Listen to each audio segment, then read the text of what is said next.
హల్లెలూయా హల్లెలూయా. అందరూ సంతోషంగా ఉన్నారా?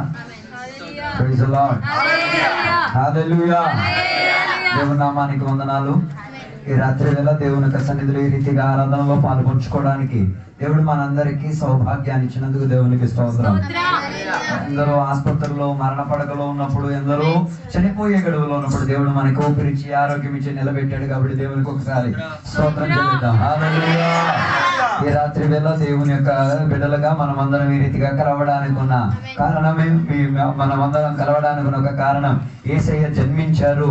ఆ ఒక శుభవర్తమానమే మనలందరినీ కూడా ఈ రాత్రి వేళ ఈ రీతిగా కల్పించుకు తీరింది. హల్లెలూయా.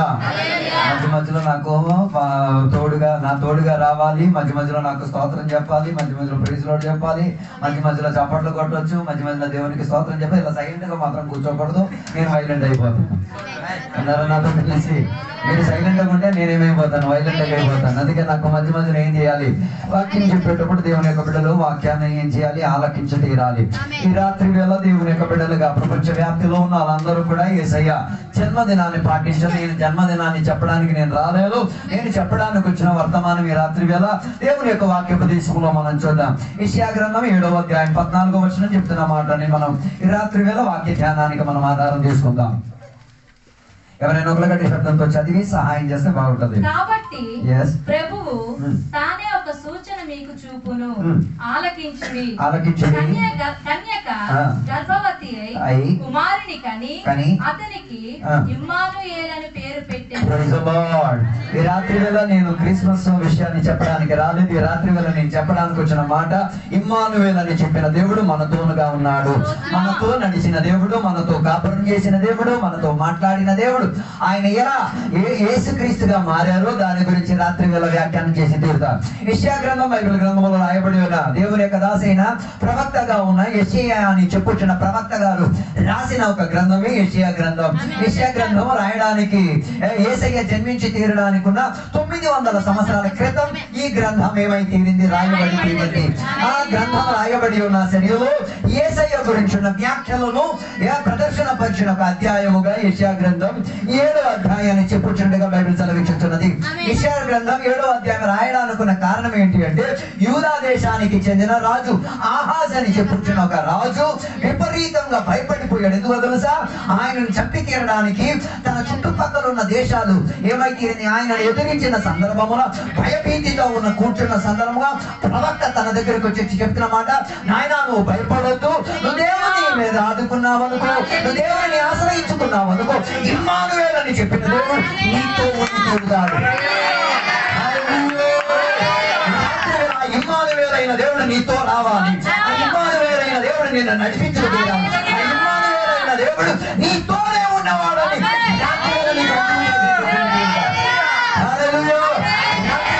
పరిస్థితిలో ఉన్నావో నాకు తెలియదు, కానీ ప్రవక్తగా దేవుని యొక్క సేవకుడిగా నేను నీతో చెప్పుతున్న మాట, నువ్వు దేవుని మీద అనుకున్నావు అనుకో, నువ్వు దేవునితో కలిసి నడిచావనుకో, ఆయన నీ దగ్గరకు వచ్చగలిగే దేవుడు. ఆయన ఇమ్మానుయేలుగా మన దగ్గరకు రాగలిగిన. ఇదే మాట మత్తయి సువార్త 1వ అధ్యాయం 23వ వచనంలో కూడా దేవుడు చెప్పినట్టుగా మనకు అక్కడ కనబడుతున్నది. 1వ అధ్యాయం 23వ వచనం. అని ప్రభువు తన ప్రవక్త ద్వారా పలికిన మాట నెరవేరినట్లు ఇదంతయు జరిగెను. ఇమ్మానుయేలు పేరునకు భాషాంతరము దేవుడు మనకు తోడని అర్థము. దేవుడు మనకి తోడు. ఈ మాటని అక్కడ యెషయా గ్రంథంలో నుంచి తీసిన అదే మాటను మత్తయి సువార్తలో కూడా ఏం చేశారు, చెప్పినట్టుగా మనకి కనబడుతున్నది. అలాగైతే తెలుసుకు తీరాలి, దేవుడు ఎక్కడో దూరమున నివసించేవాడు కాదు, దేవుడు మనకి సమీప బంధు, మన దగ్గరకు రాగలిగిన దేవుడు. ఈ రాత్రి తెలుసుకు తీరాలి, దేవుడు కావాలంటే దూరంగా ఉండి తీరొచ్చు, కానీ యేసయ్య ఈ లోకములో జన్మించినప్పుడు ఏమై తీరాడో, దూరముగా ఉన్న దేవుడు మనుషులకు దగ్గరై తీరాడు. మొదటి గ్రంథం చదవగలిగి తీరితే, ఆది కాండం 3వ అధ్యాయంలో చదవగలిగి తీరితే, ఏ క్షణాన ఆదామవ్వలు పాపం చేసి దేవునికి దూరమై తీరారు, ఆ సందర్భమున దేవుడు వారి దగ్గరికి తీరారు. అలాగైతే రాత్రి వేళ నా వాక్యం ఆలకించిన దేవుడు కూడా, నువ్వు పాపం చేసి జీవించిన వాళ్ళైనా, నువ్వు దుష్క్రియలు చేసి జీవించిన వాళ్ళైనా నీ దగ్గరికి నా యేసయ్య రాగలుగుతాడు.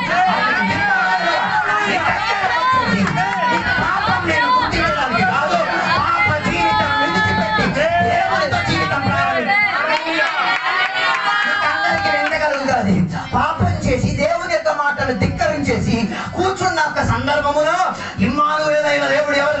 వచ్చారు? ఆదాము అవ్వల దగ్గరికి వచ్చారు. ఎక్కడ?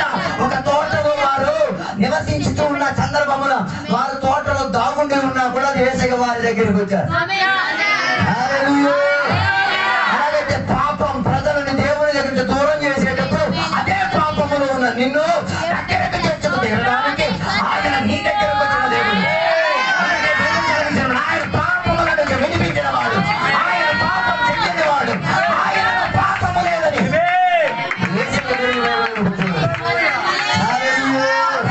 అలాగైతే నువ్వు ఎంత ఘోర పాపి అయినా పర్వాలేదు, నువ్వు ఎంత ఘోర పాపముతో నీ జీవితం ఉన్నా పర్వాలేదు, నేను సేవించిన ఇమ్మానుయేలు నీ దగ్గరకు రాగలిగిన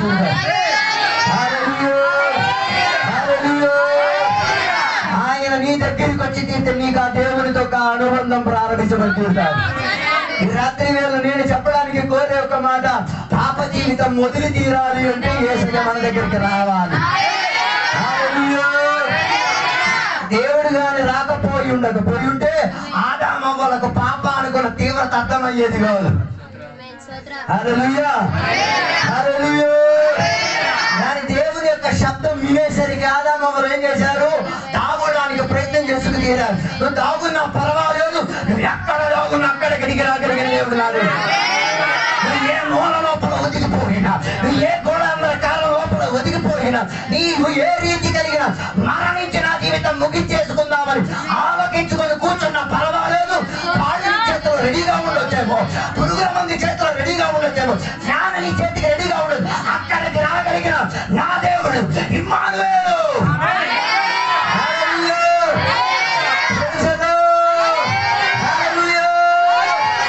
అలాగైతే ఈ రాత్రి వేళ అలా జీవించిన ఎవరైనా ఉంటే ఈ రాత్రి వేళ నీకే ఈ సందేశం నేను చెప్పేది, నేను సేవించిన ఇమ్మానుయేలైన దేవుడు ఈ జీవిత స్థితిగతిలో నీకు తోడుగా రాగలిగిన దేవుడు.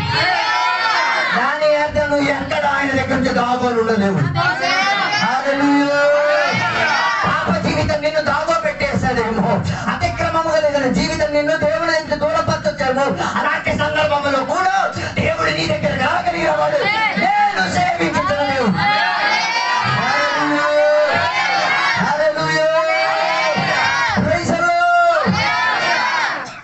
మొదటిగా దేవుడు తోటలోకి ఏం చేశాడు?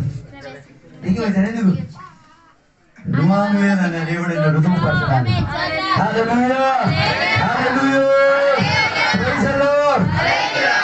ఆలోచించారు, ఒక పాపిగా ఉన్నాక మనిషి పరిశుద్ధుడిగా ఉన్నాక దేవుడు ఎప్పుడు ఏం చేయలేరు, కలవలేదు.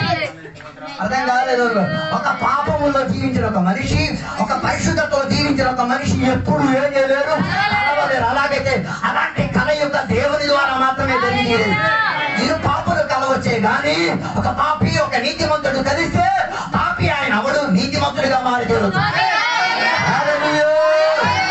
అందుకే ఏదేని తోట నుంచి దేవుడు వారిని కాసేపటికి దూరపరిచి, నాయన నేను ఇక్కడి నుంచి దూరపరిచింది ఎందుకో తెలుసా? ఇంకా కొన్ని సంవత్సరాలు గతించిన తర్వాత ఇదే తోటలో నేను చెప్పబోతున్నాను. చెప్పేది సంఘం, సంఘం యొక్క తోట. ఆ తోట లోపల దేవుడు మనల్ని నాటే.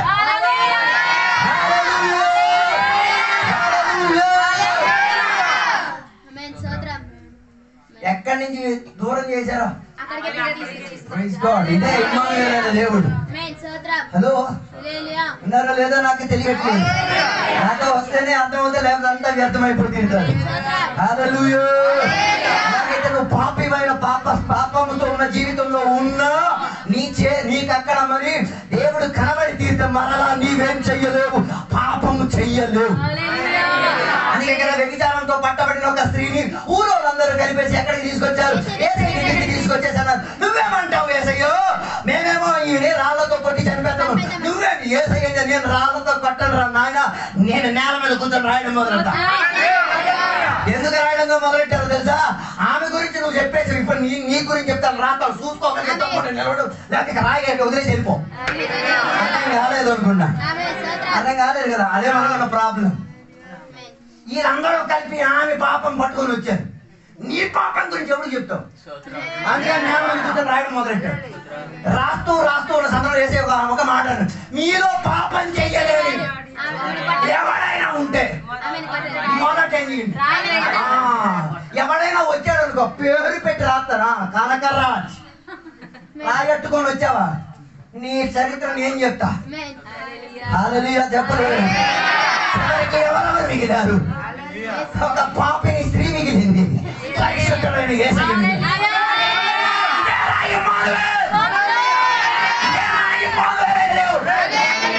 ఎంత ఘోర పాపి అయినా పర్వాలేదు, నీ కేసు ఎంత ఊరోలు పట్టుకొచ్చేసి రాత రాచేసి నిన్ను అవమానపరిచినా పర్వాలేదు, ఇమ్మానుయేలైన దేవుడు నీ తోడుగా ఉంటే నీ కేసుకు పరిహారం. దానికి నువ్వు సంఘం లోపల ఉండాలి, దానికి నువ్వు తోట లోపల ఉండాలి. అందుకే కదా యేసయ్య ఒక రోజు రోడ్డు మీద నడిచెళ్ళినప్పుడు ఆయన ఒక అంజూరపు చెట్టుని చూశారు. అది ఎక్కడుంది? త్రోవ పక్కన ఉంది. తోటలో లేని చెట్టుకి అర్థం కాలేదనుకున్నా. అదో తోట బయట, ఇది రోడ్డు మీద ఉన్న ఒక చెట్టు, దీంట్లో ఏం లేదు, మొత్తం ఏముంది? ఆకులతో కాకుల కోసం కాపురం చేసుకోవడానికి ఉన్న చోట్ల నువ్వు ఉన్నావు కదా.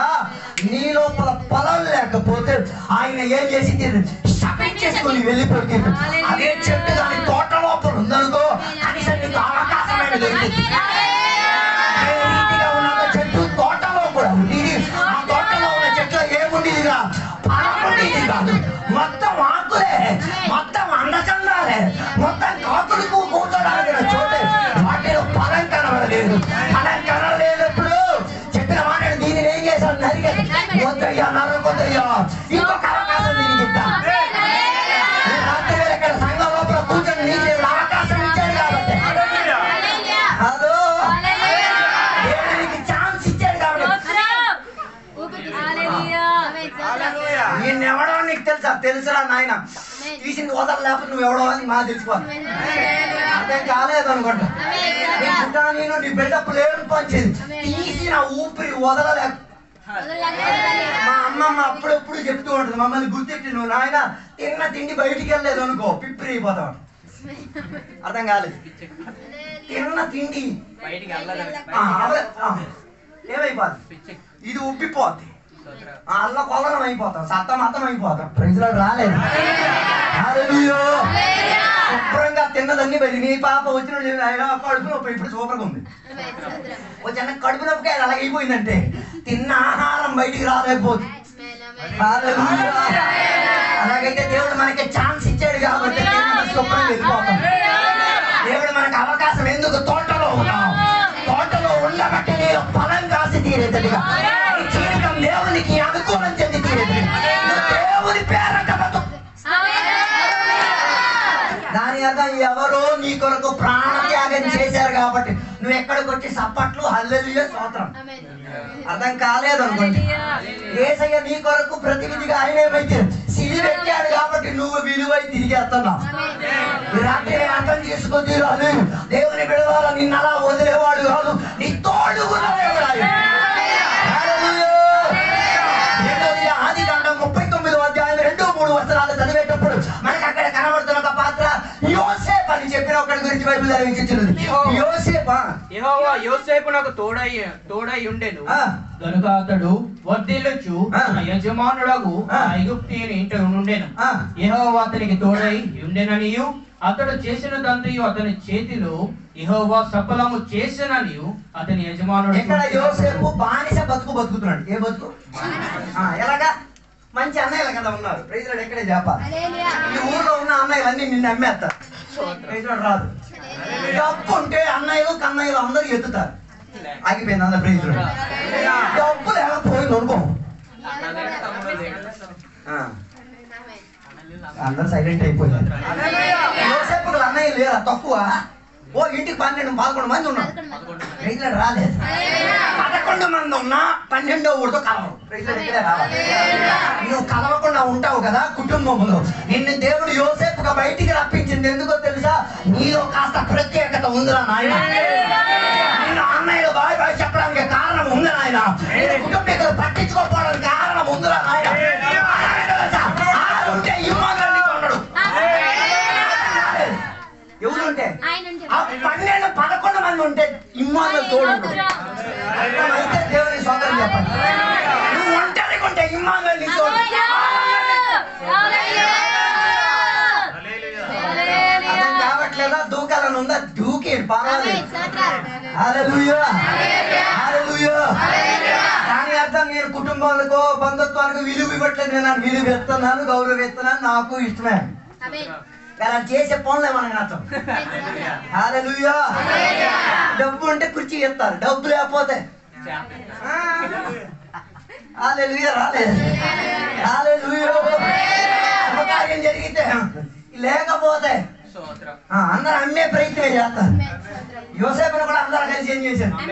అమ్మేసి డబ్బులు పెట్టేసుకుని తమ్ముడిని అమ్మేశాను, తమ్ముడిని అమ్మేశా పాట కూడా ఊళ్ళే ఇది ఎలా అన్నం తినేసి వెళ్ళిపోతాడు నాకు అర్థం కాదు. ఒకే నమ్మకం బుద్ధి, ఒకే కుటుంబంలో ఉండి, ఒకే కుటుంబంలో కలిసి ఉండి ఒకడిని నమ్మి ఇంకొకటి ఏం చేస్తుంది? ఇదే లోకం ఆయన. అర్థం కాకపోతే రాబోయే రోజులు నీకు నీ కుటుంబీకులే అర్థం చేయిస్తా. దాని అర్థం నిన్ను బానిస బతుకు నీ కుటుంబం చేసి తీరవచ్చు. అలాంటి సందర్భంలో కూడా ఇమ్మానుయేలు నీ దగ్గరికి రావచ్చు. ఎవరు లేక అందరికీ దూరమై నా దగ్గర వచ్చే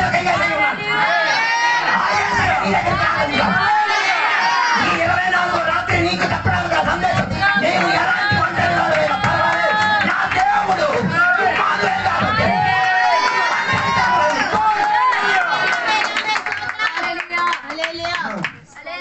బాయ్ ఫ్రెండ్ గర్ల్ ఫ్రెండ్ ఎందుకు కావాల్సి వస్తుంది?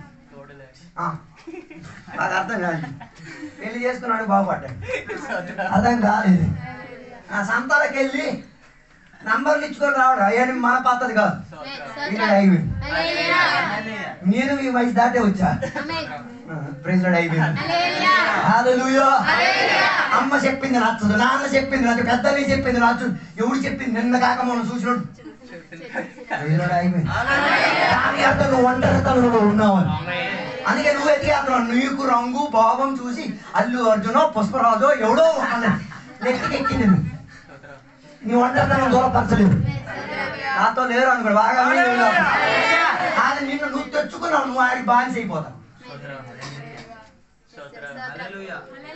అది భర్తే కాదని నేను అంటే బానిసే, భర్త కింద బానిస. ప్రైజ్లార్డ్ అయిపోయింది. కొందరు అయిపో మేము పేమెంచి పెళ్లి చూసాం, బానిస బతుకది.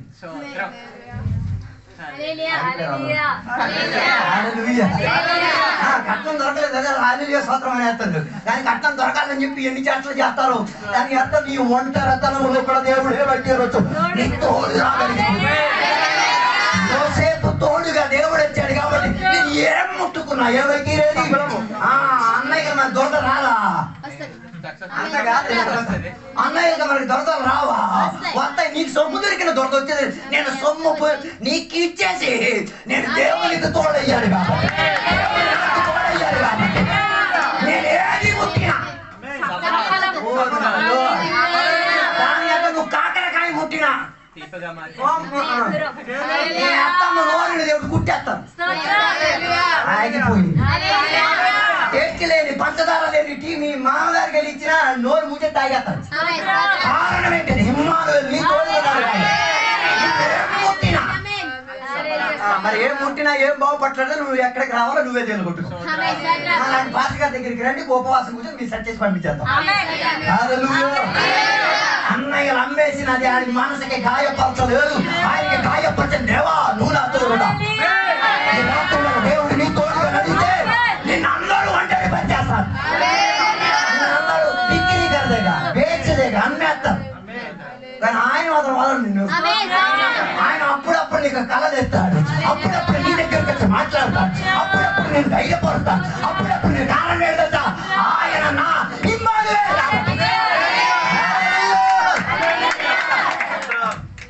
ఈ రాత్రి వేళ ఇక్కడ ఎవరైనా బానిసగా బతుకుతున్నాం.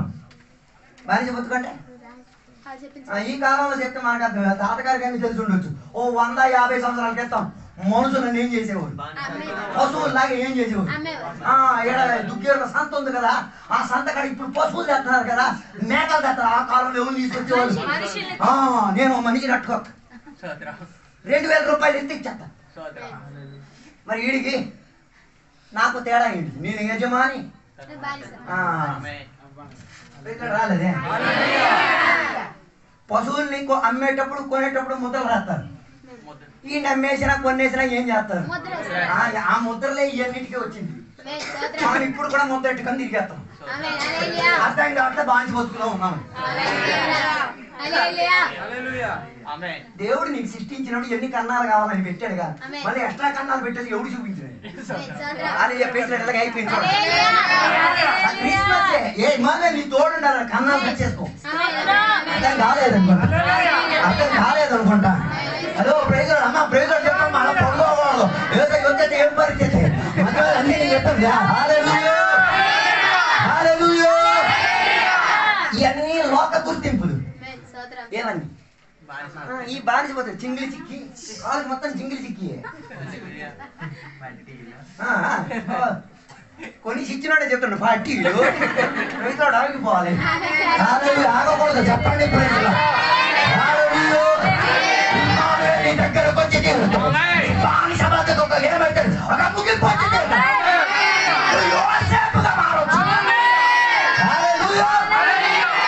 బానిస బతుకులో ఉన్నా కూడా ముట్టినవన్నీ ఏమైపోయేది.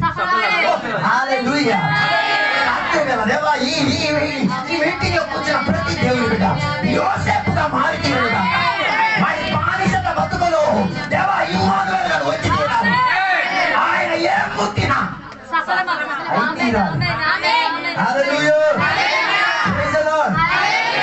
అర్థమైనా వ్యర్థమవుతున్నారా? అర్థమవుతున్నారా? వ్యర్థమైపోతున్నారా? ఎక్కడెక్కడో తగులుతుంది, ఎక్కడెక్కడో మెడిసిన్ కూడా దొరుకుతుంది. గురించి నేను చెప్ప ఒకటి ఆదాము గురించి చెప్పా, రెండోది ఎవరి గురించి చెప్పా? యోసేపు. ఆదాము దేంట్లో పాప జీవితంలో ఎదుర్కొన్నాడు. యోసేపు అక్కడ బానిస బతుకులో, కుటుంబీకంగా బానిస బతుకులో ఉన్నాడు. మూడోదిగా చూడగలిగితే మోషే గురించి నిర్గమాకాండం 13వ అధ్యాయం 21-22 వచనాలు చదవగలిగితే మోషేతో ఇశ్రాయేలు ప్రజలతో దేవుడు రాత్రియు ప్రయాణము చేయునట్లుగా యెహోవా త్రోవలో వారిని నడిపించుటకి మొదటి వేళ మేఘ స్తంభములోను వారికి వెలుగునిచ్చుటకు రాత్రి వేళ అగ్ని స్తంభములను ఉండి వారికి ముందుగా నడుచుచూ వచ్చాను. ప్రజలు ఎక్కడే చెప్పాలి. అందరికీ సూర్యుడు చంద్రుడు ఉన్నప్పుడు ఇది మోషేకి ఇశ్రాయేలు ప్రజలకి సూర్యుడు చంద్రుడు ఉండగా ఇంకో 2 వెలుగు ఎక్స్ట్రా దేవుడిచ్చిన దేవుడిచ్చిన వెలుగు ఏం చేశారు? ఒకటి వేళ మేఘ స్తంభం, రాత్రి వేళ నాయన నీకు సూర్యుడి కాంతి సరిపోదు, నీకు చంద్రుడి కాంతి సరిపోదు, దానికి మించిన ఒక కాంతి దొరికి తీరాలంటే ఇమ్మానుయేలు దిగి రావాలి. ఇమ్మానుయేలు అంతా నీ పాపం గుర్తించే దేవుడు మాత్రం కాదు. ఇమ్మానుయేలు దిగి వస్తే నీ బానిస బతుకుతో ముందు విడుదలిచ్చే దేవుడు మాత్రం కాదు. ఇమ్మానుయేలు దిగి నీ జీవితంలో వచ్చి తీరితే నీ జీవితంలో పరిస్థితులు కూడా మార్పు వచ్చి తీరుతాయి. ఇశ్రాయేలు ప్రజలకి కలిగిన మేలేంటో తెలుసా? పగటి వేళ వారికి ఏం దొరికి తీరింది? మేఘస్తంభం. కారణం ఏంటి? అరణ్యంలో ఎప్పుడైనా వెళ్ళారా? వెళ్ళాలి. ఎప్పుడైనా అరణ్యంలో నీళ్ళు దొరకదు, నీళ్ళు దొరకదు. మనకెక్కే షాప్ ఉంది, ఏ డ్రింక్ కావాలో ఆ డ్రింక్ దొరకచ్చు. అరణ్యంలో వచ్చ తాగాల్సిన పరిస్థితి. మరి తాగగలిగే కెపాసిటీ ఉండాలి కదా. అక్కడ అయిపోయింది. దుకాణాలు ఉండవు, షాపులు ఉండవు, మనుషులు ఉండరు, ఎవరు ఉండరు. ఎటు తిరుగుతున్నా ఎవరికి అర్థం కాదు. ఇలా నడిచేపోతే మనకేం తెలియదు. నీళ్ళు ఉంది, ఆడ పరిగెట్టి వెళ్తాను, నీళ్ళు ఉండదు. ఆడ నుంచి ఇటు పరిగెడతాం, అటు నీళ్ళు ఉండదు. ఎక్కడికి వెళ్ళినా నీకేం దొరకదు. అక్కడే ఇమ్మానుయేలు సమయంలో ఆయన ఏమైతే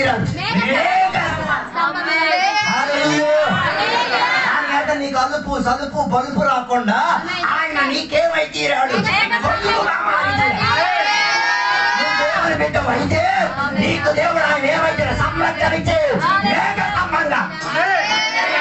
పగలలా విపరీత వేడి, రాత్రి అయితే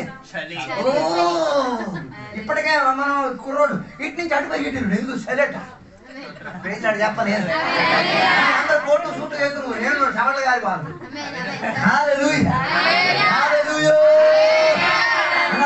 కలిసి రాత్రేమో విపరీతంగా చలి. అలాంటి సందర్భంలో దేవుడు ఏమై తీరాడు?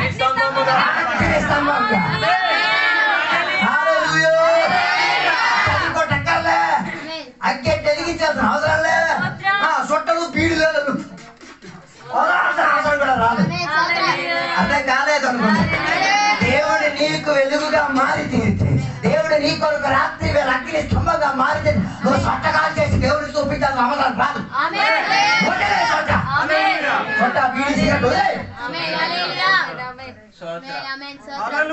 మొన్న 2 వారాల క్రితం ఒక సంఘ పెద్దను పట్టుకున్నాను. ఇలాంటివన్నీ మనకంటికి దొరుకుతాయి. సంఘ పెద్ద నేను వెళ్ళినప్పుడు నాకు భోజనం అని పెట్టాడు. భోజనం పెట్టి నేను శుభ్రం తిన్నాను. తినిన తర్వాత ఆయనకి భోజనం పెట్టడానికి అవకాశం నేను వెళ్ళి నొట్టించాను. నువ్వు ఉండేయ్యా నేనా నువ్వు తినేయ్యా. ఈ తింటున్న జరిగిన నాకు కైలీ కనబడి ఇక్కడ చెప్తారా చెప్పరు? హలో, ఇంకా కొంత దగ్గరికి వస్తే కైలీలు, సిగరెట్లు, గుట్కాలు, పాంక బ్రాకులు ఇవన్నీ బయటకు వస్తాయి. దగ్గరకు రావట్లేదు. ఎందుకే ప్రైజ్లాడ్ అయిపోయినా ఈయన చేతి నుంచి నాకేం దొరికింది? కైలీ నేను వడ్డించిన అక్కడ ఆపిన కైని.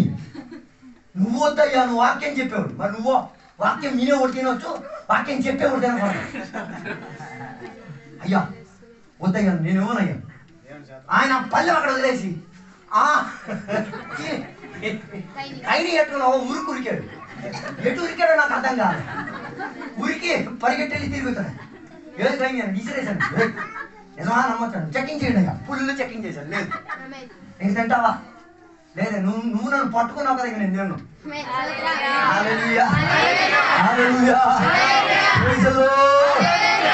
దేవుడు నీకు అగ్ని స్తంభంగా మారి తీరితే, అగ్నిగా మారి వెలిగి ఏమే చట్టా డిగ్రీ ఏ ఇచ్చేసి ఏం చేస్తాడు? కాల్ చక్కర్లేదు.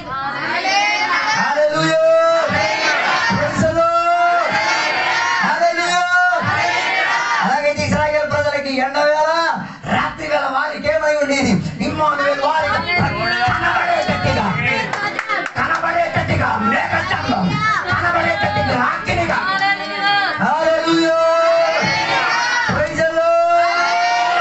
అలాగైతే నీ ప్రయాణములో ఆయన నీ తోడైన దేవుడు.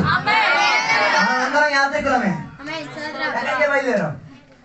ఎక్కడికి మీరు బయలుదేరారు? అక్కడికి. ఎక్కడ? పరలోకానికి. అయిపోయినా కొందరు పరలోకానికి వెళ్ళడానికి ఏం కాదులే. ఇంకా దేని కోసమే ఉన్నారో లేదో పరలోకానికి వెళ్ళడానికైనా ఈ సెట్టింగ్లు అన్ని. అలాగైతే పర్వాలేదు. హలో, ఈ పరలోక యాత్రలో మనకేమున్నాయి? ఎలాగా ఒక పడవ సముద్రంలో వెళ్తున్నాయి. సముద్రంలో సమాధానంగా వెళ్తుంటదా? ఏ పడవైనా దాని మీద ఏం వస్తుంటాయి? అలలు వస్తుంటాయి, కెరటాలు వస్తుంటాయి, చీకటి వస్తుంటాయి, ఇవన్నీ ఉంటాయి. పడవ మాత్రం నేను అద్దరికి వెళ్తాను రా. ఏ సాధించేస్తా సాధించేసుకో. నేను వెళ్ళకపోయినా నేను బద్దలైన సక్క మొక్క ఇదైనా అయ్యి నేను అద్దరికి వెళ్తాను. అలలు ఓడను బద్దలు కొట్టొచ్చేమో, చెక్కని బద్దలు కొట్టే ఛాన్స్ లేదుగా. చెప్పలేదు. నాతో కలిసి రావాలి. అపోస్తలుడైన పౌలు గారికి జీవిత యాత్రలో ఒకసారి ఎలాగే ఏమై సముద్ర యాత్ర ప్రయాణంలో ఏం దొరికింది? పడవలో ప్రయాణం చేశాడు. దొరికింది ఏంటిది? చెక్క మొక్క. పేజీలాడు చెప్పాలి. ఆ చెక్క మొక్కని ఆధారం చేసుకొని ఎక్కడికి వచ్చాడు? ఆ రేపుకి వచ్చి తీరాడు. రాత్రి వేళ దేవుని బిడ్డలారా, నువ్వు ఒక ప్రయాణంలో ఉన్నావు. జన్మతో నువ్వు జన్మించే ప్రయాణం స్టార్ట్ అయ్యింది. మరణంతో ఆగిపోద్దు అనుకోమాట. ఆల్రెడీ ఆగిపోయింది. క్రిస్మస్ పాటలన్నీ పాడారని మీరు మరణ పాట పాడారని చేయండి. అది 1 2 వినిపించి. ఏ పాట? మట్టినిరా మట్టినిరా మన్నురా మన్నురా చేయండి. సమాధిని చూసేసాను. అరే సమాధి, నువ్వు ఈరోజు రేపు నన్ను అడ్డుపరచుండొచ్చేమో, దీని తర్వాత కూడా నాకు ఒక జీవితం ఉంది.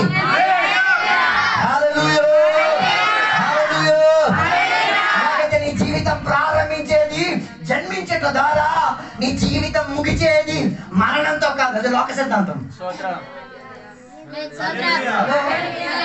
జన్మిస్తారు, మరణిస్తారు. మందలగా కాదు, జన్మిస్తారు, నిద్రపోతారు. అర్థం కాలేదు. అంటే కదా యాయిర్ కుమార్తె చచ్చిపోయింది కదా, ఊళ్ళో అందరూ చచ్చిపోయింది, శవం అయిపోయింది. పాట పాడడానికి కూడా టీం వచ్చారు. P P P P P ఆడు కూడా వచ్చారు. వేసి బయట పాప నిద్రెత్తుంది, పాప పడుకుంది. దాని అర్థం పడుకున్నాడు ఏం చేయొచ్చు.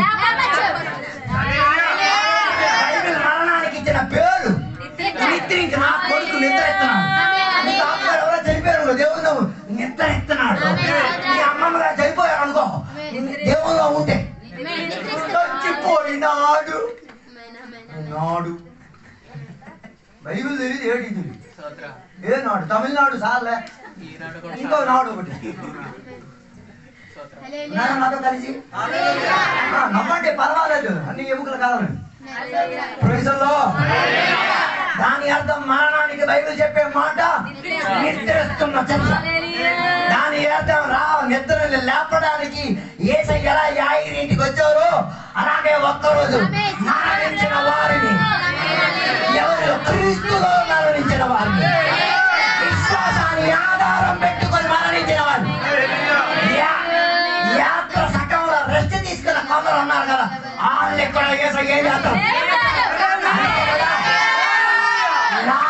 సమాధి దగ్గరికి యేసయ్య వెళ్ళి మా అబ్బాయి పడుకున్నాడు, ఆయన ఏం చేసి ఎన్ని రోజులైంది? 4 రోజులు నిద్రలోకి వెళ్ళి ఊరు అందరూ చెప్పి జయమైపోయాడు. దెయ్యం పోతం పిశాసి ఇంకేంటి పంగనియా కుంగినియా చిగినియా మింగినియా అన్ని అయిపోయి ఏ మంగళియా కుంగియా ఏమో నాకు పడుకున్నాడు. పడుకున్న యేసయ్య ఏం చేసేది? సమాధి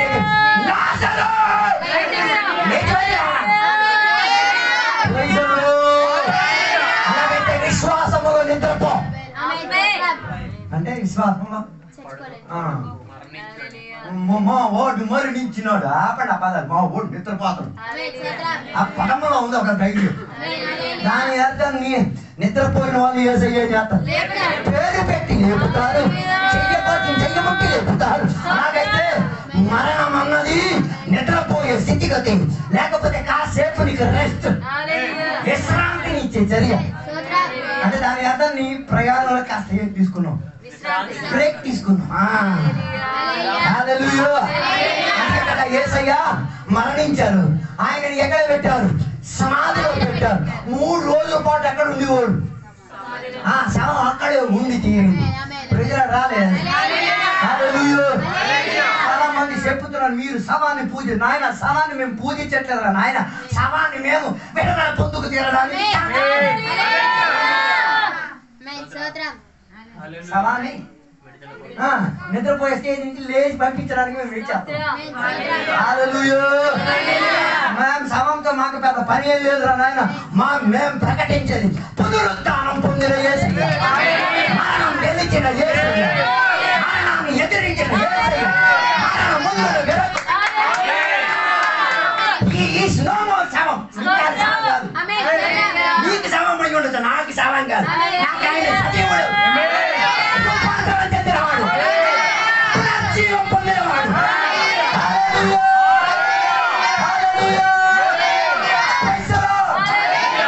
అందుకే యేసయ్య 3వ రోజు ఎక్కడి నుంచి లేచాడు? సమాధిలో. ఆయనని అందరూ కలిపి ఏం చేసేద్దాం అనుకున్నారు? మూత సీలు పెట్టేసి అనుకున్నా, ఈయన ఇక్కడ ఏం చేస్తాం? 7 మందిని చేస్తాం నాయన. అందుకే బతుకునేటప్పుడే కదా చెప్పు, నేనే జీవం, నేనే సత్యం, నేనే మార్గం, నేనే జీవం, నేనే పునరుద్ధానం, నేనే జీవము కలిగిన రొట్టె, నేనే నీకు పానీయమని, నేనే నీకు సర్వస్వం. ఆయనను ఎవరు ఏం చేయలేరు, బంధించుకోలేదు.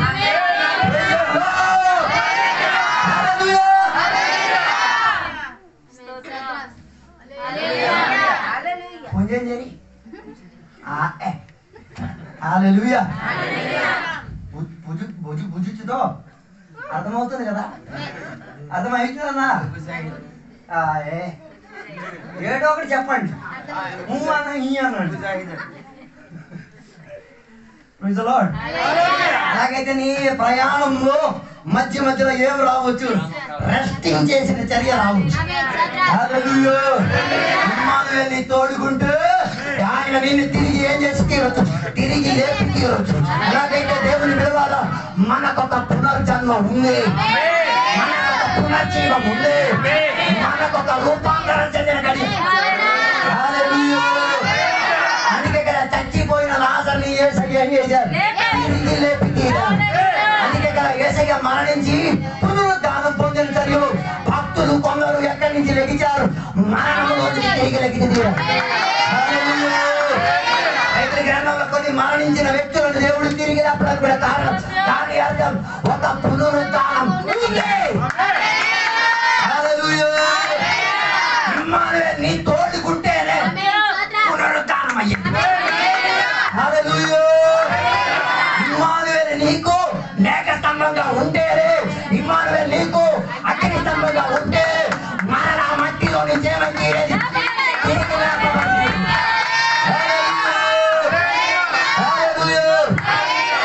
అందుకే మరణం త్వరగా తెచ్చుకోమాకండి. బండి స్లోగా తోలండి. వెనక కూర్చుని ఆవిళ్ళు పిన్నులు పట్టుకుని పొడవండి. దేనికి? పొడిచేయండి. ఎన్ని పొడిచి పడేయండి. త్వరగా వెళ్ళి ఏం పీకే తోట.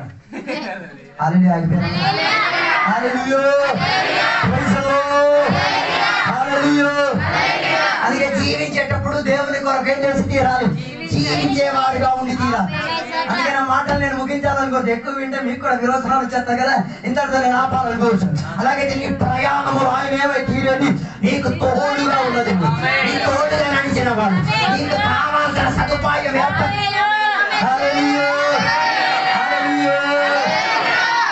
మన ప్రభుత్వం నెల నెల బియ్యం ఇచ్చి పిచ్చెక్కిపోతుంది.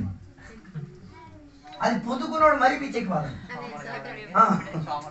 ఆడు ఇచ్చినందుకు ఆడు పిచ్చెక్కిపోతాడు. వీడు పొద్దుకున్నాడు అంతే కదా.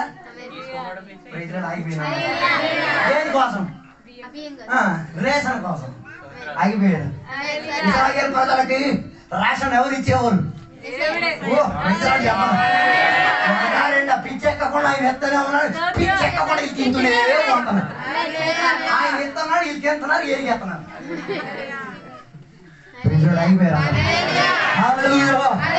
వారికి దేవుడు మన్నాని ఇచ్చారు. వారికి దేవుడు మాంసముగా పూర్ణ పెట్టాలని ఇచ్చారు. ఇవన్నీ తిని తిని ఏం చేయాలి? బల్బు ఎక్కేసుకొని దేవుని మీద సరుకులాడడం మొదలెట్టారు. అంతే. ఇది తింటేనే ఇవన్నీ బయటకు వచ్చేది. అందుకే ఉపవాసం అన్న చర్య దేవుడు మనకు నేర్పించింది. ఈ కాలంలో ఉన్న దేవుని మీద అలా బల పాటించు. ఏం వ్యాధించారు?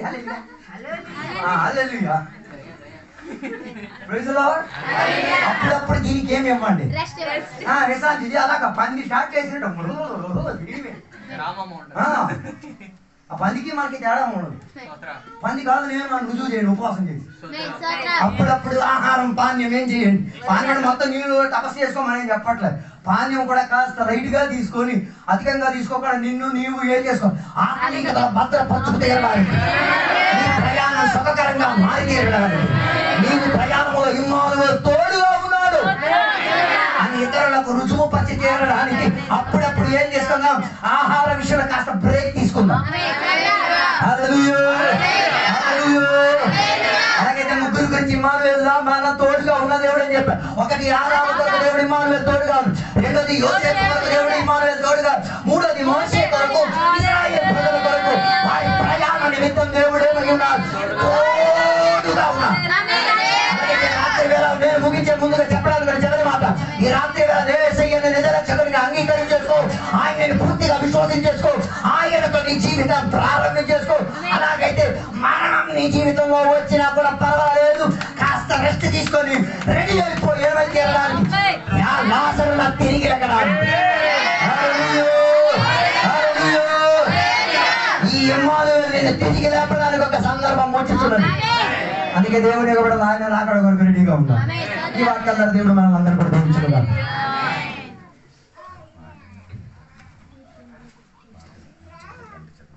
నీవు నా తోడు.